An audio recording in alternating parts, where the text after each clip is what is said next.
Думаю, последнее, что приходит в голову большинству людей при слове «Таджикистан», это образ коллекционного антикварного автомобиля.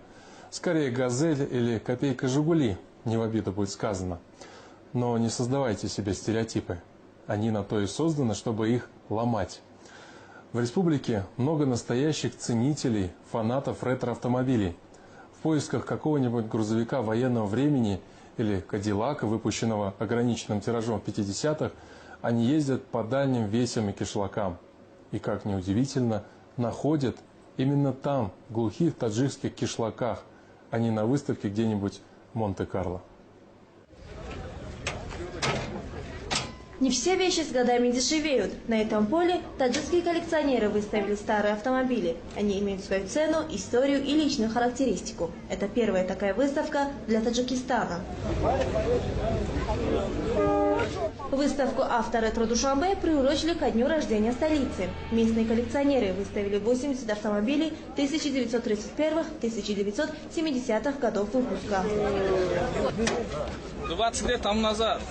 Самого старого железного коня пригнал Рахимджон Назаров из города Вахдат. Старые коллекционные машины – главная страсть братьев Назаровых. Здесь они представили 10 ретромобилей, а всего их в семье 25. Временно я мотор чему дагимча. «Опель Адмирал» – старейший и самый дорогой автомобиль в стране. Особая гордость Назаровых. На сборку и ремонт Рахимджон потратил почти 20 лет жизни, но какие-то запчасти не может найти до сих пор.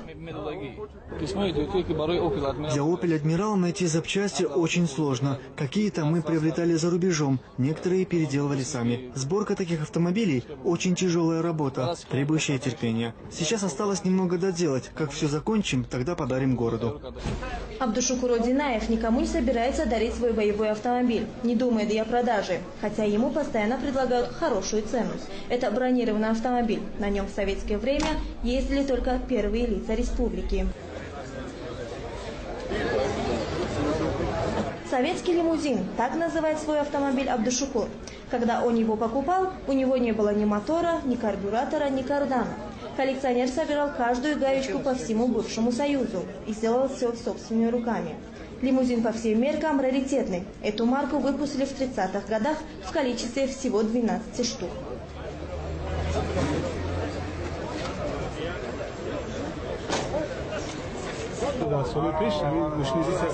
В прежние годы такие марки ЗИЛ-301 изготавливались только для правительственных лиц. Когда они выходили из эксплуатации, то их читировали и сдавали на металлолом. Я не знаю, как эта машина уцелела. К счастью, она попала ко мне. Такие машины выпускались по спецзаказу. Вот этих лимузинов было всего 12.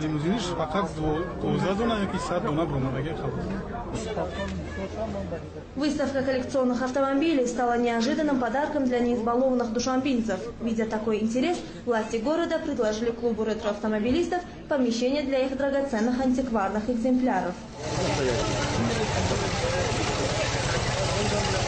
Антикварными автомобилями в Таджикистане владеют и министры, и простые смертные. Это особая национальная любовь. Попавшие на выставку, иностранные экспаты не скрывали удивления, что в такой небогатой стране есть такие авто и такое сообщество коллекционеров-фанатиков.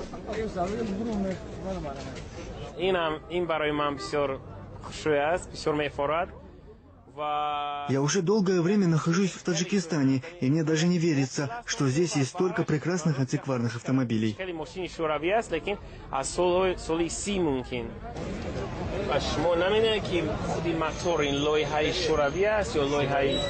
Англичанин Дэвид Харпер в Душанбе впервые увидел модель старой европейской машины. Это знаменитый «Опель», который делали на заказ для первых лиц государств.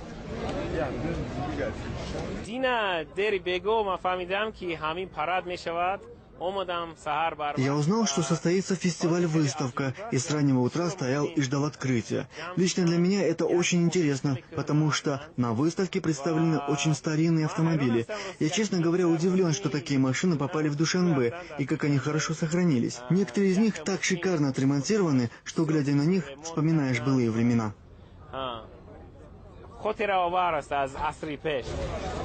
Владельцев коллекционных авто мало интересует их функциональное предназначение.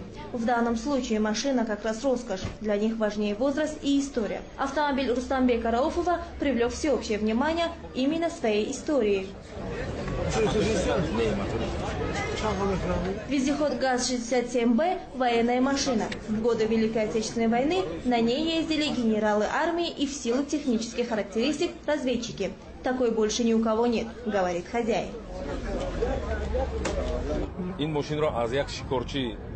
Этот автомобиль 1941 года производства. Я купил его у русского мужчины, дяди Саши из Шахритутского района. Машина была в ветхом состоянии. Я покрасил ее в заводской цвет, а запчасти купил за границей. На ремонт ушло 3 года. Над ним 1 год и 6 месяцев работали 3 мастера, а потом еще 3 мастера около 1 года и 8 месяцев. Я готов потратить столько средств, сколько потребуется для полного ремонта, потому что на таком ездили только генералы. После войны каждой советской республике раздавали по одной такой машине, и тогда на них разъезжали чиновники. Владельцы хвастаются, что их автомобили могут стоить и $100 000 и больше. Но специалисты говорят, что пока это все же хобби для избранных. Вот и на первой выставке «Авторетро Душанбе» ни одной сделки не заключили. Люди предпочитали фотографироваться на фоне красивых машин и заглянуть внутрь. Но вот про цены никто не спрашивал.